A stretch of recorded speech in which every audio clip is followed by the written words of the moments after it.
What's it like to drive a hydrogen fuel cell electric vehicle? Let's find out.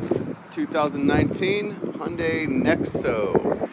So it has a proximity sensor, so as I walk up to the car, it'll just open the door and the mirror for me without me touching anything.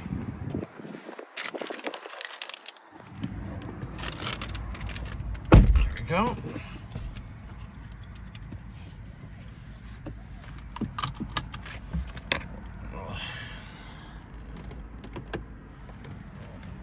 This is what greets us. So we're starting fresh. We're in Martinez, California, and we're gonna drive to Concord, California. This, you can kind of flip through your menus here,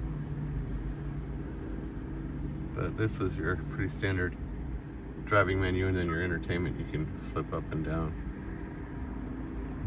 Weather, things like that. And just go right back, and down here you can hit the home. Some of these buttons are a little hard to see with polarized lenses in certain light, but the layout is pretty simple and intuitive. So you know, if you're driving the car for any amount of time, you'll probably get used to it pretty quickly. Shouldn't have a problem. So let's go.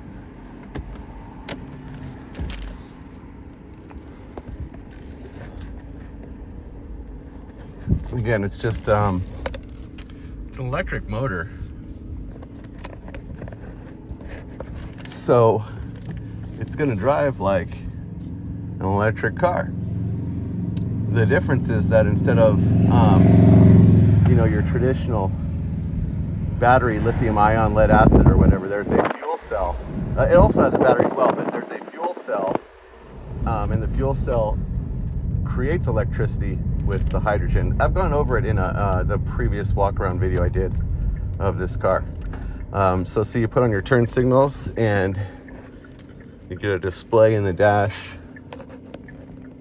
of what's directly in your blind spot there. If you crane your head, we've got our hydrogen fuel tank level and range.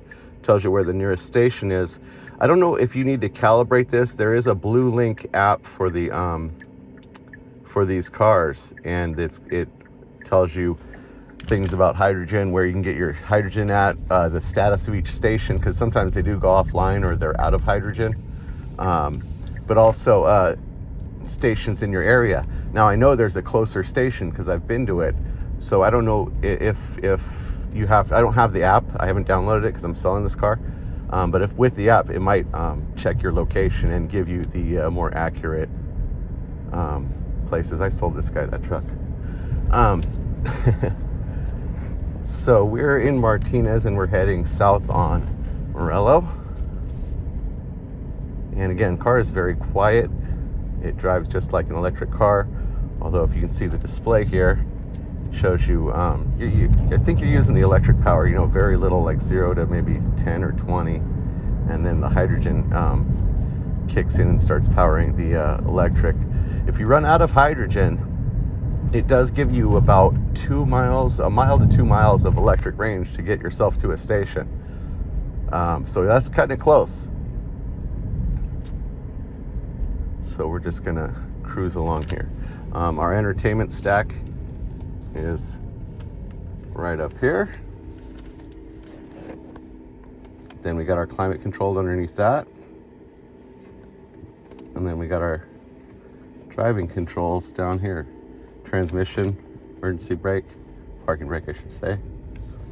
Your menus, and the knob here works pretty much like most cars.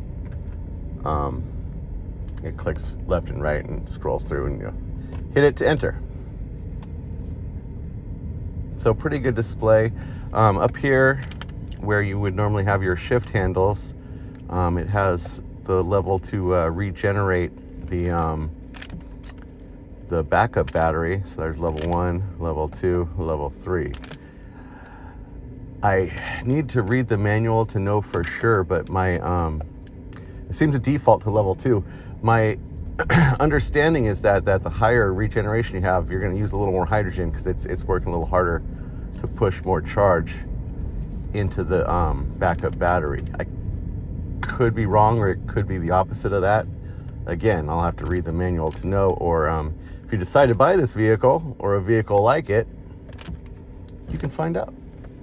Sorry I didn't have that little tidbit. So acceleration is pretty good, up to about 30 something there. And we're going to go up here and get on the freeway, and we'll see how the cruise control does. This does have a driver assist. It's not a self-driving mode per se, from what I understand. I've used it just a little bit. It will ask you to put your hands on the steering wheel if you take them off long enough. And we'll go up here and we'll see how long that is exactly.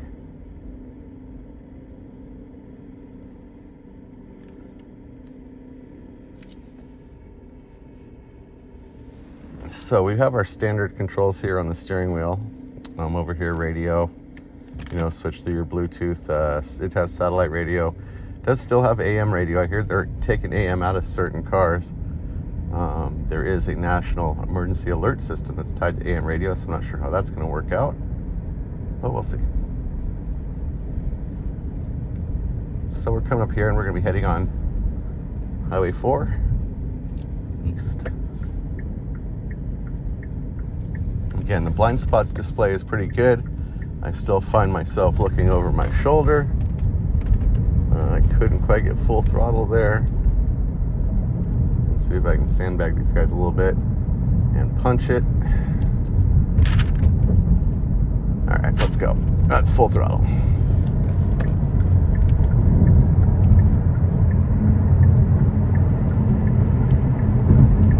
Still full throttle. So that gets us up to about 80 miles an hour. It doesn't pin you back in your seat torque-wise. Okay, let's try our cruise and set. 78, and I'll take my hands off the wheel here. Like I was saying, it doesn't like yank you, pull you back in your seat, or exhibit a huge amount of power. It was adequate, as you saw. I'd prefer a little more personally, but that's a personal preference. I like to punch it. See, there we go. Keep your hands on the steering wheel. But let's see. Here's a curve in the road, and it's correcting us pretty good. Pretty good. Yeah, look at that. It's not jockeying me around between the lane markers. Okay, it's having a fit. There we go. Let's try again. It's not pushing me around between the lane markers. It's a little bouncy right here as far as the road condition goes, but as far as the driver assist keeping me between the lanes, it's doing a really good job.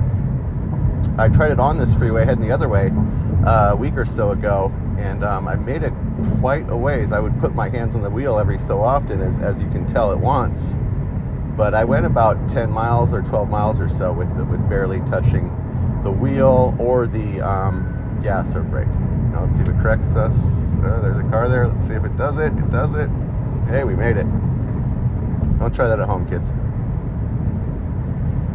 So yeah, not a bad system. More of an assist than an autopilot like you would find on your Tesla. But the car drives really smooth on the freeway here. It's got just a little slight bit of bounce. They've been doing construction here. It's a California freeway. They never seem to be done. But overall, a pretty good ride for a short wheelbase SUV. The car only has 33,000 on it, so shocks and everything, struts and everything are all fresh, and acting as they should. So we'll get off the freeway up here,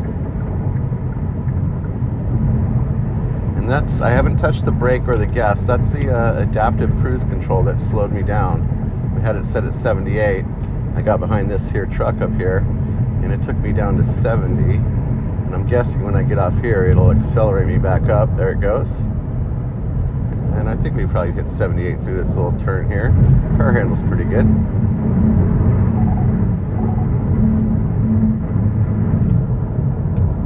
Yeah, not bad. It's stuck. Okay, so we got a little bit of a more aggressive turn coming up here, a sweeper. Let's see what kind of speed it can hold through there.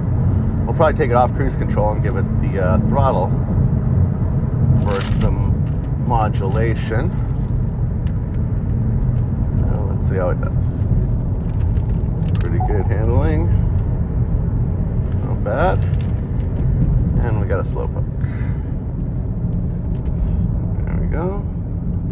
Yeah, it really doesn't bounce you around in that sweeper there. In other cars I have been bounced around. There's full throttle again. We can get around the slow poke pretty easily.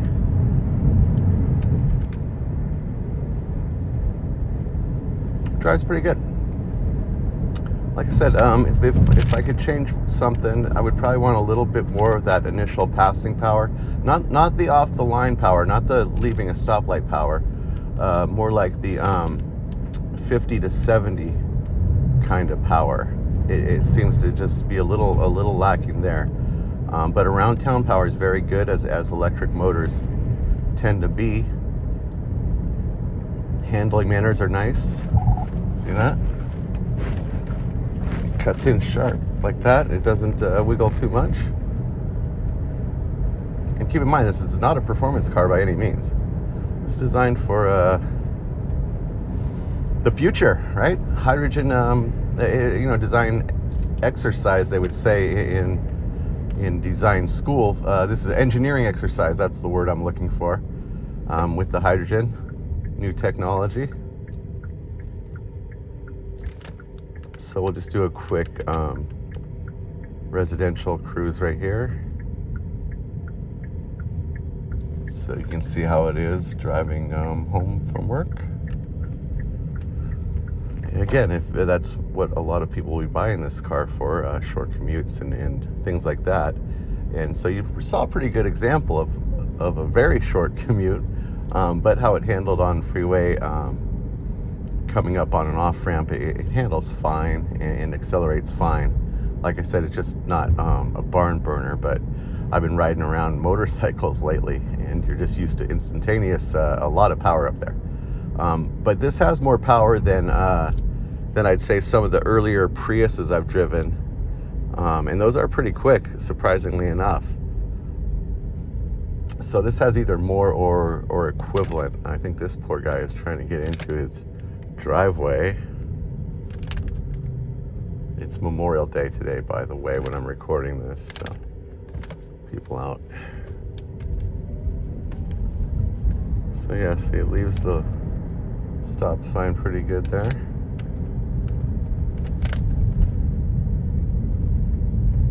And I think we can probably wrap this video up.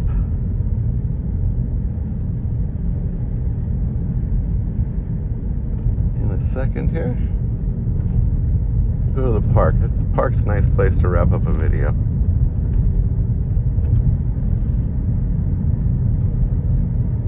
Pixieland Amusement Park. We're here in Concord, California. We went on Highway 4 east to Port Chicago Highway north.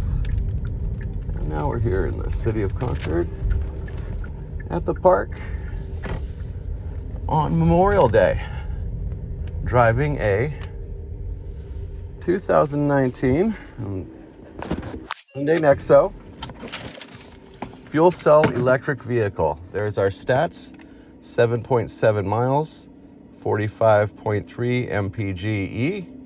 That took us 13 minutes. And thanks for watching.